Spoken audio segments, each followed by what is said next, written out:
Divya Amarnani is with me this morning. She is back and now she has a brand new title, Professional Makeup Artist. How are you? I'm fine. It's an honor to be back. Oh gosh, it's so good to see you, girl. I'm so happy you called me in. Oh, I had to. I'm like, girl, you gotta come back and just take us on this journey with you. I had to come back. Yes. It was an incredible journey. I'm sure it was. I left initially to go to makeup school. So I attended Complexions International in Toronto in Canada, where I learned several disciplines of makeup artistry, which included special effects, theatrical makeup, film and television, all of which are very different to the regular day-to-day beauty makeups. Halfway into the course was about 9 months. Halfway into the course, I started doing volunteer jobs. So one of my first volunteer jobs was working backstage at the Miss Canada Universe pageant. Ooh, fantastic. Which was a big honor for me. I was just about to say, what was that experience like? It was an incredible experience. It was, I love doing backstage makeup because it's so intense and you have to do everything so quickly. Get the makeup on, get them out, process. It's just no like dragon. Process. No dragon like we say, whatsoever. no stick in, right? Yes. So that was an incredible experience for me, and I just continued on. I graduated. I continued doing freelance. I did quite a few independent films. In quite some type of weather, in the snow and the rain, outdoors, indoors, jackets, muffler, everything, the works. But it was a really good experience. Sure it was. First off, let me just introduce you to my co-host in training, I like to call, my soon-to-be sidekick. This is Crystal Laguerre, and I know Crystal's going to have a couple questions. Because this makeup, I can't not let Crystal get some questions in there, because I know she's going to want to find out some stuff about all that. But what I just want to go back a couple spaces. Regarding the pageant, how did you get called for that job? Now, the school that I attended offered job postings to students. So basically, when you complete one discipline, so when you complete the fashion discipline, you would be offered job postings for fashion gigs, and then prosthetics, the same thing, theatrical makeup, the same thing. So every time I finished one discipline and there were job postings, I would just jump at them. And they were volunteer. It was a lot of hard work. It was a lot of taking tools from A to B, the bus, the train, the snow, the rain. But it was a very good experience, and it's something I really wanted to experience. So I was happy doing it all the time. Yeah, I'm sure you were. I'm sure you were.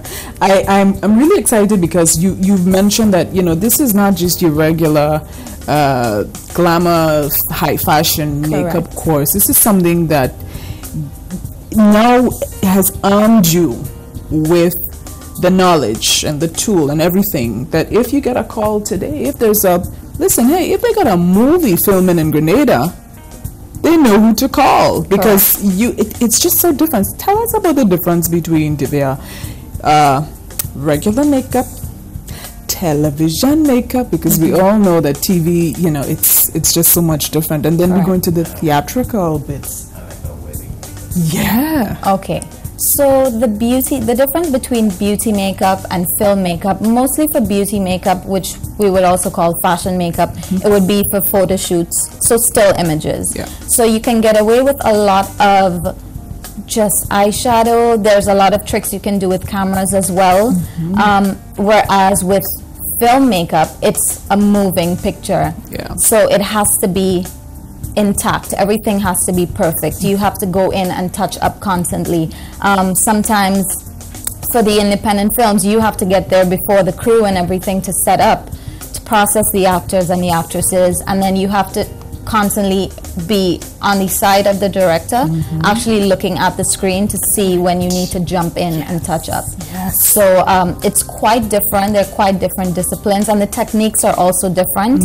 And a lot of times when you do film makeup, you get called in to help with hair. So I did a lot of hair as well, because for volunteer jobs, usually they mix makeup with hair. So you had to do both. That's good. Crystal, I know you got a question cooking there, girl. Well, I was actually going to ask that same question because I have been involved in being on stage and that kind of thing. So I was really curious to ask, how do you distinguish between, okay, just putting on some makeup to go to town, or doing makeup to go and perform on stage where you have the lights and everything? I know there are many things that should be taken into consideration. Right. So you mean specific products, basically? Well, yeah. Okay. So one thing that we had to always cater for was longevity. The fact that the makeup is not going to run. Yeah. So primer was always a very important aspect. And there are a lot of concealers that you need to use, and you have to build a lot of product. Now, you're not actually going to see the buildup of product on the screen. Right. It just needs to look like a flawless canvas, basically. So there's a lot more layers that goes into it when it's, especially with theatrical makeup as well, which is much more dramatic than basic film makeup. And if you're talking about just basic makeup, you can get away with face powder, a light just concealer wherever you need it. Yeah. What did you say? I know there are people who they want to get into wearing makeup and that kind of thing, and it took me a long time to get that perfect shade of powder. Okay. What did you tell someone who wants to get into it, but you don't want to look like you're wearing makeup? Right. You want that natural look still. Right, and that's one of the main questions we get asked all the time. And there are many different things you have to consider before actually choosing out a foundation. I worked at MAC Cosmetics for about a year and a half part-time, which was one of the most incredible experiences for me because I got to learn that, right? So basically there's undertone of your skin. So a lot of people have either a cool undertone or a warm undertone, and this means the warm would be you have some sort of red pigmentation in your undertone, and the cool would be more like a pinky or a yellow undertone. So that's the first thing that you would take into consideration. The type of skin that you have. So if you have oily skin or if you have dry skin, and there are different formulations that each brand makes in foundations and powders that cater to that. And then lastly would have to be the shade. So there's so many technical things that go into it. You can't just, go look at something and pick it out, because sometimes it might not be geared towards your skin type or it might not be geared towards your undertone. But makeup has the technology for which they create makeup has come a long way. There's a lot of shade matching technologies out there, so they're getting much better at it. It's like a science now. It's a complete science right now. I can tell you what is, it's still tricky for me, Divya. Concealer, you're a certain shade, and correct me if I'm wrong, I'm no makeup pro, but should the concealers be at least a shade or two lighter than your actual complexion? That's another complex situation. Usually for concealers, one of the issues now, every skin type has its particular issue. For olive skin tones, which would be my skin tone, which has a tinge of green beneath it, and especially for Middle Eastern women and Indian women, we always tend to have some sort of darkness around our eyes, which tends to be in the blue tone. So you have so many colors going on beneath it. Now what we learned in makeup school was how to neutralize these sorts of shades. So we learned color theory. So for example, the shade that neutralizes blue, which would be under your eyes, would be a peach. So that's something that someone would not run into a store and pick out a peach concealer. But it's for that specific cause where it neutralizes that blue, and then you put your makeup over that. So that's what gives you. And the concealer goes on first, and then your base. Generally, yes. And depending on your skin type as well, moisturizer and eye cream. That's skincare is another very important factor, because you need to have a perfect canvas. And by perfect, I don't mean not have blemishes or not have unevenness in your skin tone, because so many people have these things, right? That's how skin is. That's how it is. Of course. So, taking care of your skin, having a daily regimen, moisturizing at night. A lot of times people say, well, I have oily skin, or I have an oily T-zone, which would be this area right here.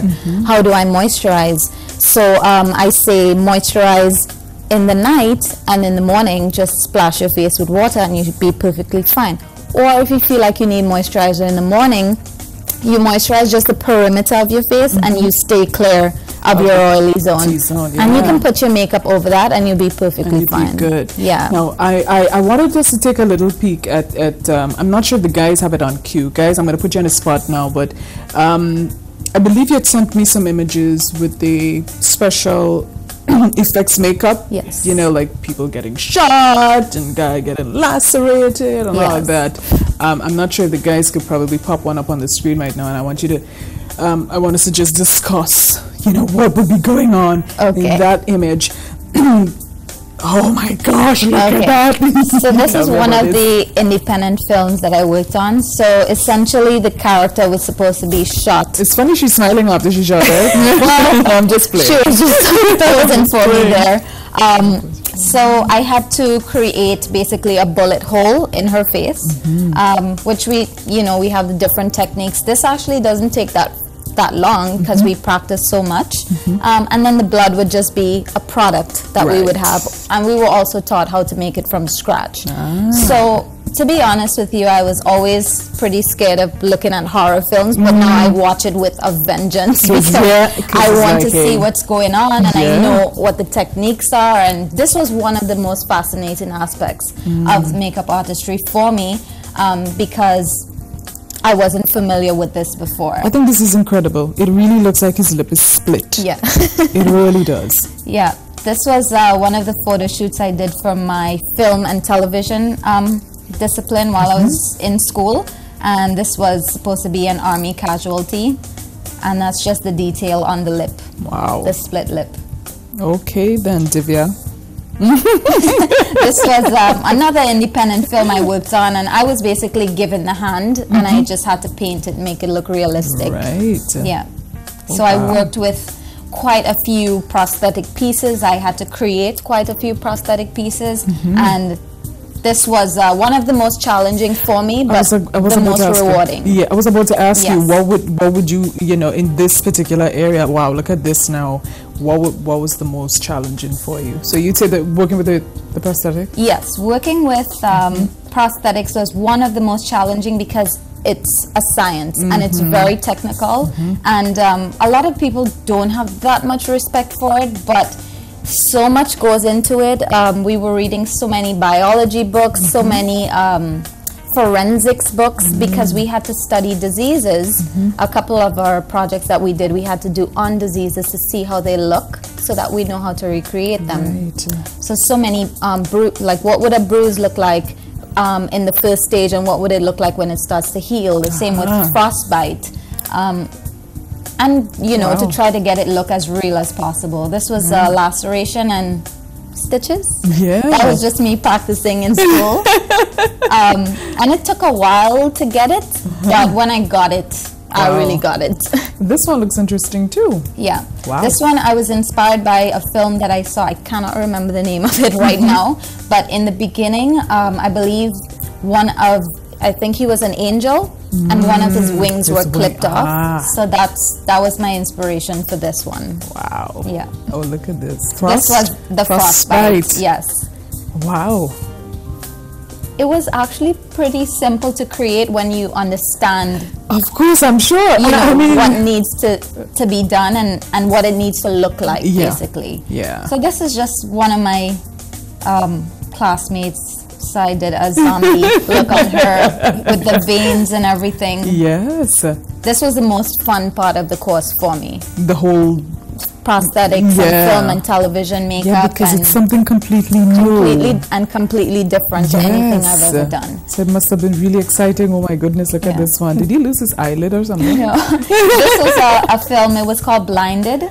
And it was about this character who had an eye infection, and then how it progressed to be worse. So it was over a period of 5 days. So I had to create a different look every day. And they loved it. Wow. It's really lovely. I mean, we would look at these movies and these things look so real. It takes so much time to get it This one like took that. me 6 weeks to make. Wow. So you actually made this? I made the actual mask and the teeth. Nice. Yes. And this was one of my classmates as well. This was a very interesting procedure whereby we actually had to cast someone's face. So they actually have to go under what we call alginate, which is like a rubber jelly that hardens. So they had to actually go under the alginate, be plastered with plaster of Paris, basically like lock their head into a cement shell, remove it, and then pour a cement type into that, and create the head. That took a week, and then on top of that we had to do the sculpting. And so this is to ensure that whatever we create fits that person's face. Image, so this would not fit anyone other than his face. And the teeth, which is very interesting because it's the same procedure that dentists use when they create crowns and replacement teeth. So it was the exact same procedure, and I was very proud of this one because it took me a long time. You ought to be. It looks really good. Thank you. It looks really good. I mean, what would be your ultimate goal, Divya, with everything that you've gained in terms of the knowledge for makeup and everything? I mean, I know a lot's not going to be happening right here in home soil in terms of you getting to express all this creativity, but what's your ultimate goal, hopefully? Okay, so one of the first things, I have it all planned out. Good girl. One of the first things I wanted to do, and I wanted to speak with your viewers as well about that, and I wanted to conduct a photo shoot within the next 2 weeks. So if anyone is interested and would like to be my model, they can contact me at designsbydiv@gmail.com, or they can refer to your Facebook page, or I also have a Facebook page, so it's facebook.com/div, so it's Div Makeup Artist. So that's where you can add me and you can leave your contact information, and I will be looking for models to do that. And this photo shoot would be more about what? What are you going to start off in? The first thing I'm going to be doing, more of a fashion type look. And the second thing I want to be doing right after that is a lot of people have a lot of makeup at home just because they love to go out and look at colors and play with colors and buy the makeup, but they don't know what to do with it. True. And so I am not here to tell you, go out and buy this and go out and buy that.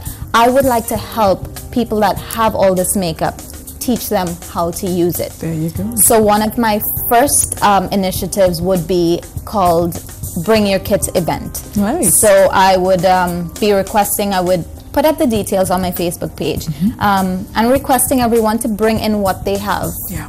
And have a couple models lined up, and I will be teaching everyone how to use what they already own. And I think that's really important because sometimes people are scared to dip into what they have, and I think that's one of the things I can contribute to the most is just teaching everyone that it's just expression. It's nothing to be afraid of. It's only makeup at the end of the day. You can wash it off. It's and no you big won't deal. look like the guy with the red face in the end. Okay? And it's all about practice. And practice makes perfect. Oh, definitely. Definitely. So you've got your Facebook page. It's up. It's running. Up and running. Folks can go check it out. It's Divya. It's Div Makeup Artist. All one word. Fantastic. Anything else to add? Before we wrap up? No, I was really into it.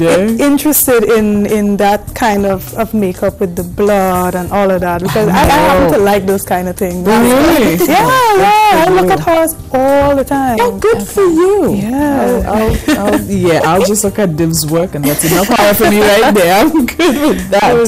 Fantastic. Well, Divya, I am so proud of you, girl, and I'm so happy that you're back. Thanks for having me. You're welcome, and I'm happy that you're not just back, but you're back to give back. Yes, I'm back to give back. That was a very important part of it for me. Yes, definitely. And I think it would be fantastic for even school kids to hear your story with the movie makeup and all of that. It's quite interesting.